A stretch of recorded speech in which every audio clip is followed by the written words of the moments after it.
സുകൃതം ദുഷ്കൃതം. സമയം ഒരു 4 മണി കഴിഞ്ഞു കാണും. ആകാശത്തിൽ കുരുവികൾ വട്ടമിട്ട് പറക്കുന്നു. ഞാൻ മാനത്തേക്ക് നോക്കിയപ്പോൾ മഴവില്ല്. അതിൻ്റെ ഒരു വശത്തുകൂടി ഒരു വിമാനം പോകുന്നതും കണ്ടു. അങ്ങനെ പലതരം ഹൃദ്യമായ കാഴ്ചകളങ്ങനെ കണ്ട് 4 അടി വച്ചില്ല. അതിനു മുമ്പേ വീട്ടിൽ നിന്ന് അമ്മ വിളിച്ചു പറഞ്ഞു, "എന്താ കുട്ടിയെ നീ ഇങ്ങനെ ഒരു പണിയുമെടുക്കാതെ അങ്ങോട്ടും ഇങ്ങോട്ടും നടക്കുന്നത്? അമ്മയുടെ ശകാരം നീ അപ്പുറത്തെ കുഞ്ഞുട്ടനെ കണ്ടു പഠിക്ക്." ഞാനും അയൽപക്കത്തുള്ള കുഞ്ഞുട്ടേട്ടനും ഇന്നും ഇന്നലെയുമുള്ള ബന്ധമല്ല. എൻ്റെ ഒരു ചേട്ടൻ തന്നെയാണ് കുഞ്ഞുട്ടേട്ടൻ. എന്തു കാര്യമാണെങ്കിലും അച്ഛനും അമ്മയും കൂടി ഒരേ സ്വരത്തിൽ പറയും, "കുഞ്ഞുട്ടനെ കണ്ടു പഠിക്ക്, എങ്കിൽ നിനക്കും സമർത്ഥത കൈവരുമെന്ന്." അങ്ങനെ കുഞ്ഞുട്ടേട്ടനെ ഞാൻ എൻ്റെ ഗുരുവായി സങ്കല്പിച്ച് കുഞ്ഞുട്ടേട്ടൻ്റെ ഒപ്പം കൂടി. കുഞ്ഞുട്ടേട്ടൻ രാവിലെയുള്ള പ്രഭാതകൃത്യങ്ങളെല്ലാം നിർവഹിച്ച് പറമ്പിലുള്ള പച്ചക്കറിത്തോട്ടത്തിലേക്ക് വരുന്നുണ്ട്. വരുമ്പോൾ കുറേ കിളികൾ ഭും എന്നുള്ള ശബ്ദത്തോടു കൂടി ആകാശത്തേക്ക് ഒറ്റപ്പറക്കൽ. ഞാനൊന്ന് ചെറുതായി ഞെട്ടി.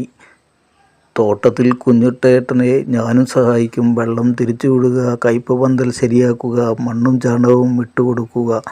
അങ്ങനെ മൂപ്പർക്ക് സുഖമില്ലാത്ത സമയത്ത് ഞാനാണ് മോട്ടോർ വെള്ളം അടിക്കുകയും കൃഷി നോക്കുകയും ചെയ്യുക എന്നത് എൻ്റെ ആ ദിവസത്തെ ഡ്യൂട്ടിയാണ്. അങ്ങനെ ഞാൻ ഏട്ടൻ്റെ സന്തത സഹചാരിയായി ഒപ്പമുണ്ടാവും.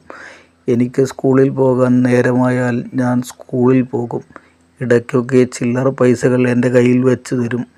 ആ പൈസയും കയ്യിൽ വെച്ച് ഞാൻ സ്കൂളിലേക്ക് വലിയ പണക്കാരൻ്റെ പോലെ പോകും. കുഞ്ഞുട്ടേട്ടന് എന്നേക്കാൾ ഒരു 10-12 വയസ്സെങ്കിലും കൂടും കേട്ടോ. അങ്ങനെ മഴക്കാലത്തും വേനൽക്കാലത്തും പച്ചക്കറി ഉണ്ടാക്കും. പച്ചക്കറിയും കപ്പകിഴങ്ങും വിൽക്കാൻ അങ്ങാടിയിലേക്ക് തല ചുമടായി കൊണ്ടുപോകും. അതിനിടയിൽ ചില ആളുകൾക്ക് കപ്പകിഴങ്ങ് വേണം. അതിലൊരു രസമുണ്ട്. ചില ആളുകൾ പൈസ കൊടുത്ത് മേടിക്കും, ചില ആളുകൾ അത് കടമാക്കി മേടിക്കും. ചില ആളുകളോ കപ്പ പാകമായോ പൊടിയുണ്ടോ എന്നൊക്കെ നോക്കി അത് പൊട്ടിച്ചു തിന്നും. അങ്ങനെ 20 കിലോയുള്ള കിഴങ്ങ് അങ്ങാടിയിൽ ചെല്ലുമ്പോഴത്തേക്ക് ഒരു 8 കിലോയേ ഉണ്ടാവുകയുള്ളൂ. കപ്പ കടം വാങ്ങിയ ചിലരെ പിന്നെ കാണുകയേയില്ല. ചിലർ മാന്യമായി കടം വീട്ടും. കടം മേടിച്ച ചില വിരുദ്ധന്മാരെ കണ്ടാൽ ഏട്ടൻ പൈസ ചോദിക്കുകയുമില്ലെന്നേ. "എങ്ങനെയുണ്ട് കപ്പ? നല്ല വേവുള്ള കിഴങ്ങായിരുന്നോ?" എന്നൊക്കെ ചോദിക്കും. കപ്പ വളരെ മോശമായിരുന്നു, പൈസ പിന്നെ തരാമെന്ന് പറഞ്ഞു തടി തപ്പും. പാവം കുഞ്ഞുട്ടേട്ടൻ നല്ലൊരു പാചക വിദഗ്ധനും കൂടിയായിരുന്നു കേട്ടോ. അടപ്രഥമൻ പായസം ഉണ്ടാക്കിയാൽ കഴിക്കുമ്പോൾ കയ്യും കൂടി കടിച്ചു പോകും. അത്രയ്ക്ക് രുചിയാണ്. നാട്ടിലൊരു കല്യാണം ഉണ്ടായാൽ അത് കുഞ്ഞുട്ടേട്ടൻ തന്നെയാകും സദ്യ ഉണ്ടാക്കുന്നത്. മെയിൻ ഹെൽപ്പറായി ഞാനും ഉണ്ടാവും. കുഞ്ഞുട്ടേട്ടൻ ചെണ്ടമേളത്തിൻ്റെ ഒരു ആശാൻ കൂടിയാണ് കേട്ടോ. അടുത്തുള്ളൊരു അമ്പലത്തിലെ 10 ദിവസം വരെ നീണ്ടു നിൽക്കുന്ന മേളം കൊട്ടുന്നത് ഏട്ടൻ്റെ നേതൃത്വത്തിലാണ്. ചെണ്ടമേളം എന്ന് പറഞ്ഞാൽ അദ്ദേഹത്തിന് അതൊരു ലഹരിയാണ്. അദ്ദേഹം മതിമറന്നുകൊണ്ട് കൊട്ടുമ്പോൾ ആ വിയർത്ത് കുളിക്കുമ്പോൾ തന്നെ ആ മസിലുകളുള്ള ശരീരം കാണുവാൻ ഒരു പ്രത്യേക രസം തന്നെയാണ്. അത്രയ്ക്ക് സംഗീതമാക്കുന്ന കൊട്ട് ഞങ്ങൾക്കും ഒരു ലഹരിയായിരുന്നു. ദീപാരാധന സമയത്ത് ഇടിമുഴക്കം പോലുള്ള ഒരു സ്പെഷ്യൽ കൊട്ടുണ്ടാവും. ഞാൻ അപ്പോഴും മേളം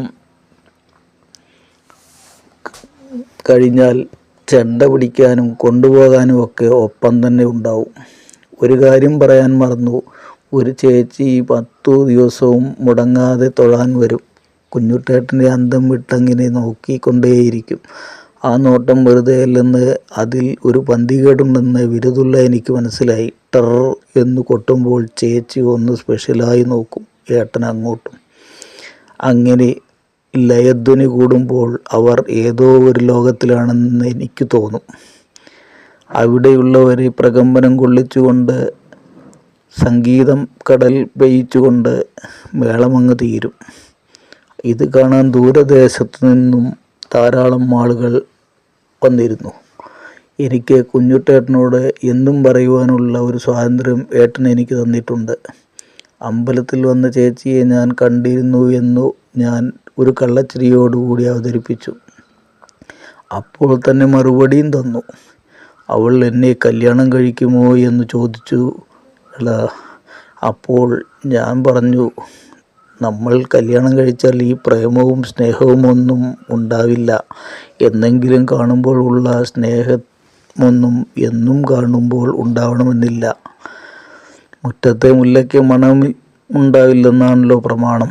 മുഴുവനും അങ്ങനെയൊന്നുമല്ല, 80% അങ്ങനെ തന്നെയാണ്. ചിലത് മാത്രം മുല്ലപ്പൂമ്പൊടിയേറ്റു കിടക്കും. കല്ലിനുണ്ടൊരു സൗരഭ്യം എന്നു പണ്ടൊരു കവി പാടിയതുപോലെ. അതങ്ങിരിക്കട്ടെ. ആ ചേച്ചിയുടെ കല്യാണം കഴിഞ്ഞു. പാചകം കുഞ്ഞുട്ടേട്ടൻ തന്നെ. കുഞ്ഞുട്ടേട്ടൻ്റെയും വിവാഹം കഴിഞ്ഞു. 4 മക്കൾ, 3 ആണും 1 പെണ്ണും. 3 ആൺമക്കളുടെ കാര്യമൊന്നും പറയണ്ട. മൂക്കറ്റം കള്ളു കുടിച്ച് നടക്കുന്നു. അവരവരുടെ കാര്യത്തിനു വേണ്ടി മാത്രം കൂലിപ്പണിയെടുക്കുന്നു. മൂത്ത മകളാണെങ്കിലോ വിവാഹമോചനവും കഴിഞ്ഞ് വീട്ടിലിരിക്കുന്നു. അവൾക്കൊരു മകനുമുണ്ട്. പാവം കുഞ്ഞുട്ടേട്ടൻ തന്നെയാണ് ഇവരുടെ എല്ലാവരുടെയും കാര്യങ്ങളെല്ലാം ഇപ്പോഴും നടത്തുന്നത്. ഏട്ടൻ്റെ ഭാര്യയോ അവർക്ക് വാദത്തിൻ്റെ അസ്കിതയുണ്ടെന്നേ. പിന്നെ ഏട്ടൻ്റെ കാര്യം വല്ലതും പറയാനുണ്ടോ? മക്കളുണ്ടായാൽ പോരാ, അവരവരുടെ കൂടെ നല്ല രീതിയിൽ കഴിഞ്ഞു കൂടുവാനുള്ളൊരു ഭാഗ്യം കൂടി വേണമല്ലേ. കഴിഞ്ഞ ജന്മഫലമെന്നു നമ്മൾ പറയാറില്ലേ? അതുതന്നെ കുഞ്ഞുട്ടേട്ടൻ്റെ ജീവിതത്തിൽ സംഭവിച്ചതും സംഭവിച്ചു കൊണ്ടിരിക്കുന്നതും. സംഭവാമി യുഗേ യുഗേ. ഞാൻ കുഞ്ഞുട്ടേട്ടൻ്റെ ഒപ്പമുള്ളപ്പോൾ തന്നെ എനിക്ക് അടുത്തുള്ള പോലീസ് സ്റ്റേഷനിൽ തന്നെ പോലീസുകാരനായി ജോലി കിട്ടി. ദൈവാനുഗ്രഹവും കുഞ്ഞുട്ടേട്ടൻ്റെ ഗുരുത്വവും. ഞാൻ ഇപ്പോൾ അദ്ദേഹത്തിനു വേണ്ടി പലവിധ സഹായങ്ങളും എന്നെക്കൊണ്ട് കഴിയുന്നത് ഇപ്പോഴും ചെയ്തു കൊടുക്കും.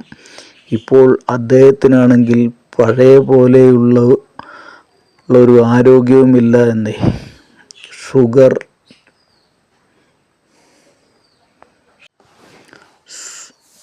പ്രഷർ എന്നു വേണ്ട ഒരുവിധം രോഗങ്ങളെല്ലാം അദ്ദേഹത്തെ തേടിയെത്തിയിരിക്കുന്നു. ഇപ്പോൾ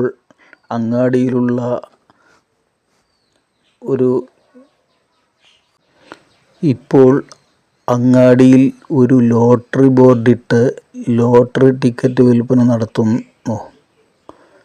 ഞാനതിലൂടെ വരുമ്പോൾ, ഏട്ടാ, ലോട്ടറി വിൽപ്പനയൊക്കെ ഇപ്പോൾ എങ്ങനെയുണ്ട്? സമ്മാനമൊക്കെ അടിക്കലുണ്ടോ എന്ന് ചോദിച്ചു. അപ്പോൾ ഏട്ടൻ പറഞ്ഞു, ചെറിയ ചെറിയ സമ്മാനങ്ങളൊക്കെയുണ്ട്, ആനപ്പേറ് പോലെ.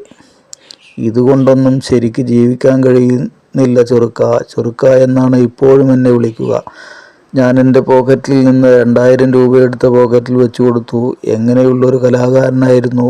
ഒരു കാലത്തെ കേമരിൽ കേമനായിരുന്നു. കേമദ്രുമയോഗം എന്നും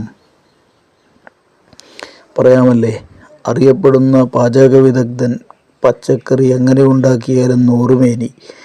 ഇങ്ങനെ ഞാൻ പറഞ്ഞുകൊണ്ടു കുഞ്ഞുട്ടേട്ടനെ കെട്ടിപ്പിടിച്ചുകൊണ്ട് ഇനിയും വരാമെന്ന് പറഞ്ഞ് ടവല് കൊണ്ട് മുഖത്തെ വിയർപ്പ് നീക്കിക്കൊണ്ട് നടന്നു.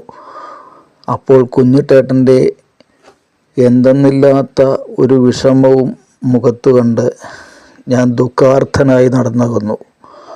അപ്പോൾ ദൂരെ അമ്പലത്തിൽ നിന്ന് ചെണ്ടമേളത്തിൻ്റെ അലയൊലികൾ കാറ്റിലൂടെ ഒഴുകി കുഞ്ഞുട്ടേട്ടനെ തഴുകിയൊഴുകി എന്നെയും കടന്ന് ആ ലയധ്വനി പ്രപഞ്ചസാഗരത്തിൽ അങ്ങനെ ലയിച്ചു.